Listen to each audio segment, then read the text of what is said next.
Bonjour à tous et bienvenue sur Clean Rider. On découvre aujourd'hui le Kymco i1 issu de la gamme de scooters électriques Ionex du constructeur taïwanais. Contrairement au Kymco Agility Carry EV, qui est la version électrique du scooter utilitaire de la marque, le modèle i1 se présente comme la solution urbaine et techno de la gamme. Côté look, c'est un petit scooter moderne et plutôt élégant que nous propose Kymco avec des lignes fluides et un éclairage tout LED mis en valeur par la belle petite signature lumineuse à l'arrière. En plus du gris anthracite de notre modèle du jour, le scooter est également disponible en blanc, avec dans les deux cas une selle marron plutôt chic. Côté pratique, on retrouve un grand compteur digital très lisible et complet avec la vitesse, le niveau de la batterie, l'heure, la distance parcourue et le totaliseur kilométrique évidemment. À défaut d'être équipé d'une clé sans contact comme de nombreux modèles électriques, l'i1 propose tout de même un petit système de sécurité sur le Neyman, ce qui reste toujours appréciable. Pour le reste, vide-poche, prise USB et crochet d'attache sont au rendez-vous devant nos genoux. Le scooter est propulsé par un moteur électrique de 3,6 kW et 17,4 Nm de couple,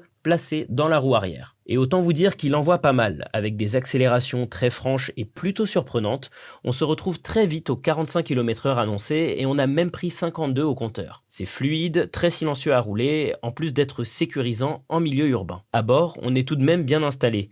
Ça reste très confortable, même avec mes 1m80. Alors à moins d'1m75, ce sera l'idéal. Pour ma part, il m'a suffi de trouver la bonne position sur la selle et sur le plancher plat pour éviter de me prendre les genoux dans le tablier. Les roues de 12 pouces et les suspensions sont plutôt confortables, même si ça reste un poil ferme de l'avant à mon goût. Ce Kymco i1 est alimenté par la même batterie amovible de 10,5 kg qui équipe les autres modèles de la gamme Ionex avec un système de dock. Il y a donc juste à glisser la batterie dans son logement, pas de câble ni de connectique. À noter que le coffre de selle permet d'emporter une batterie supplémentaire, mais il faudra faire l'échange le moment venu puisque le scooter ne peut être alimenté que par une batterie à la fois. Si vous ne prenez pas de deuxième batterie avec vous, il y a suffisamment de place pour y caler un casque jet sans écran.